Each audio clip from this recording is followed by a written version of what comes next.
भेष तो बदलते हैं आज के राजा, शौक तो है उनको भेष बदलने का।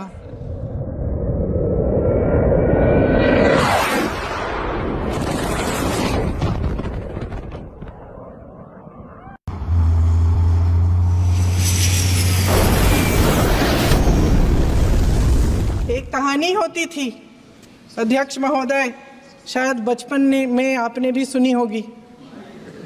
राजा भेष बदलकर बाजार में आलोचना सुनने जाता था।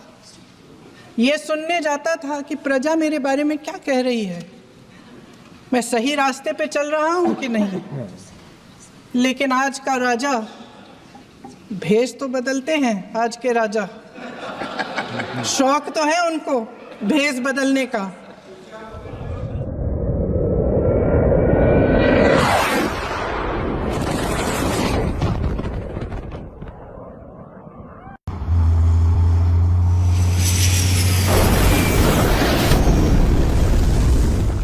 लेकिन न जनता के बीच जाने की हिम्मत है और न आलोचना सुनने की।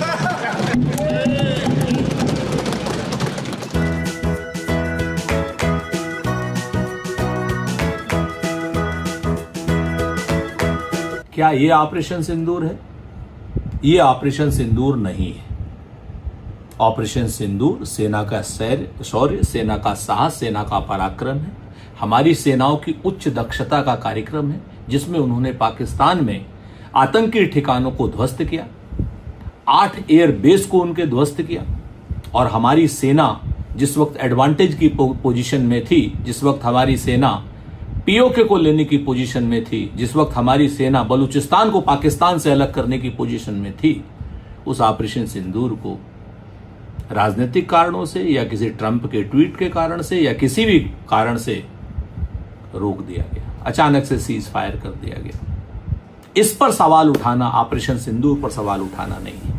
ऑपरेशन सिंदूर अलग है और ऑपरेशन सिंदूर के अलावा भारत सरकार की विदेश नीति पर सवाल उठाना, नरेंद्र मोदी जी की नाकामी पर सवाल उठाना, जयशंकर साहब के उस वीडियो पर सवाल उठाना जिसमें वो कह रहे हैं कि हमने पाकिस्तान को इन्फॉर्म कर दिया था कि हम आपके यहां पर हमला करेंगे जो सैन्य ठिकानों पर नहीं होगा और जो सिविलियंस पर नहीं होगा, जिसकी वजह से तमाम आतंकी ऐसा लगता है भाग गए, चाहे वो अजहर मसूद हो, चाहे वो हाफिज सईद हो।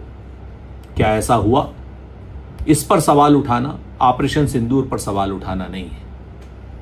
चीन के बारे में अपनी रणनीतिक फेल्योरिटी पर सवाल उठाना, ऑपरेशन सिंदूर पर सवाल उठाना नहीं है। अगर हम सर्वदलीय बैठक की मांग कर रहे हैं और उसमें प्रधानमंत्री जी को बुलाने की बात कर रहे हैं, तो यह सवाल ऑपरेशन सिंदूर पर सवाल नहीं है। दो सर्वदलीय बैठकों में प्रधानमंत्री जी स्वयं नहीं आए, क्यों? क्या वो भगवान के भेजे हुए हैं या जनता के प्रतिनिधि हैं, या वो अपने आप को नॉन बायोलॉजिकल मानते हैं?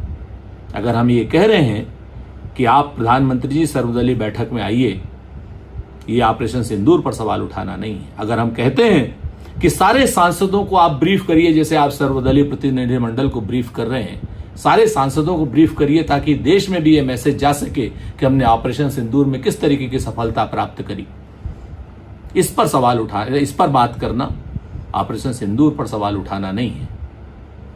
भारतीय जनता पार्टी की सरकार ऑपरेशन सिंदूर के नाम पर अपनी विदेश नीति की विफलता न छुपाए। ऑपरेशन सिंदूर का सीज फायर क्यों हुआ, उसके पीछे कठिन सवालों को ऑपरेशन सिंदूर के पीछे न छुपाए। हमारा बड़ा स्पष्ट मानना है कि भाजपा से, भाजपा की सरकार से हम राजनीतिक सवाल उठाएंगे, लेकिन भारतीय जनता पार्टी की सरकार उन सारे राजनीतिक सवालों को ऑपरेशन सिंदूर के पीछे जो छुपाना चाहती है, अपनी असफलताओं को छुपाना चाहती है, ये हम कतई नहीं होने देंगे। ऑपरेशन सिंदूर पर हमारा कोई प्रश्न नहीं है, लेकिन भारतीय जनता पार्टी और भारतीय जनता पार्टी की सरकार के प्रश्नवाचक जो निर्णय हैं, उन पर हमारा प्रश्न था, है और देश का प्रश्न जारी रहेगा।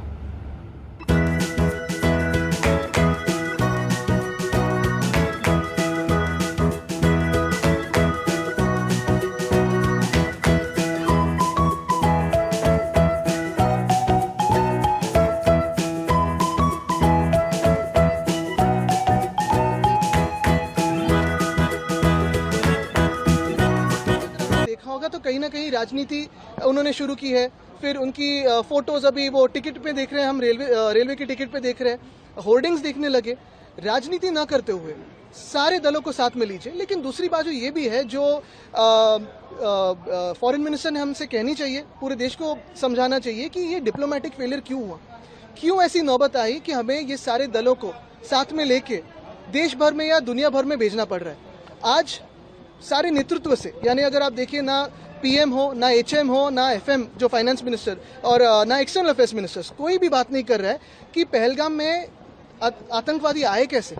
200 किलोमीटर अंदर घुसते हैं, फायरिंग करते हैं और भाग जाते हैं। कहाँ गए अभी तक पता नहीं है। और बात आतंक से लेके अभी दुनिया भर में बात जो हो रही है वो कश्मीर पे हो रही है, जो होनी भी नहीं चाहिए। तो ये पूरी सिचुएशन कैसे हुई, इस पे बात देश के नेतृत्व ने करनी जरूरी है। तो बिल्कुल एक बात है कि चलो फॉरेन मिनिस्टर को अपना काम पूरा ठीक से नहीं आता है तो सारे दलों को भेज रहे दुनिया भर में, नो प्रॉब्लम, देश के लिए हम जान भी दे देंगे। लेकिन क्या यही फॉरेन मिनिस्टर है जिन्होंने आप ही के बाइट से कहा था कि हमने पाकिस्तान को पहले कहा कि हम हमला करने जा रहे हैं? और जो फॉरेन मिनिस्टर ऐसे कर सकते हैं और खुद के गाँव को इवैक्यूएट नहीं करते, पूंछ हो या काफी सारे गाँव को हो, तो क्या मतलब है ऐसी पॉलिसी का? देखिए, पहलगाम का जो हत्याकांड हुआ, हमारी लगभग 26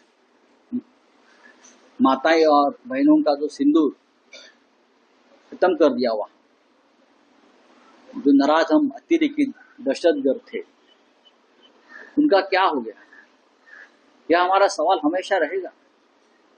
आपने पहले युद्ध किया, आपने फिर सीजफायर किया, प्रेसिडेंट ट्रम्प आया बीच में, आपने 50-60 सांसदों को विदेश यात्रा पर भेज दिया। लेकिन मुख्य प्रश्न है कि वो 6 आतंकवादी कहाँ हैं? उस बारे में अगर देश के गृह मंत्री ने देश को अवगत किया तो हम आभारी रहेंगे। ऑपरेशन सिंदूर तब तक पूरा नहीं होगा जब तक ये 6 आतंकवादी का खात्मा नहीं होता पूरी तरह से। वो नहीं हो रहा है, 1 महीना हो गया ना। इस प्रकार से पुलवामा के आतंकवादियों का खात्मा हुआ, पता नहीं वो कौन थे, कहाँ गए, कहाँ से आए। और अब पहलगाम में भी यही हो रहा है, बस बड़ी बड़ी लंबी लंबी भाषण चल रहे। आज पहलगाम के आतंकी हमले को ठीक 1 महीना हो गया। 22 अप्रैल की तारीख को 4 दुर्दांत आतंकवादी हिंदुस्तान की सरहद में आए और हमारे 28 लोगों की, निर्दोष लोगों की निर्मम हत्या करके फरार हो गए। ये हिंदुस्तान की सरहद में 200 किलोमीटर अंदर असलहे लेकर आए और उसके बाद ये कहां चले गए अभी तक नहीं पता है। हमारी शूरवीर सेना ने पाकिस्तान में आतंकी कैंपों को ध्वस्त किया, खूब सारे आतंकियों को मारा, लेकिन जब तक इन 4 दुर्दांत आतंकवादियों की हत्या नहीं की जाती है, जब तक ये मौत के घाट नहीं उतारे जाते हैं, जब तक इनको सबक नहीं सिखाया जाता है और नजीर नहीं पेश की जाती है, तब तक शहीद परिवारों को न्याय नहीं मिलेगा। आज सवाल ये है कि 1 महीने बाद भी ये लोग कहां फरार हैं? इनको जमीन निगल गई, आसमान में चले गए, ये कहां चले गए? इन 4 आतंकियों को पकड़ना पड़ेगा, इनकी नजीर बनानी पड़ेगी, जिससे कि इस देश के खिलाफ गंदी निगाह और सोच रखने वालों की रूह कांप जाए और तभी शायद शहीद परिवारों को भी न्याय मिलेगा।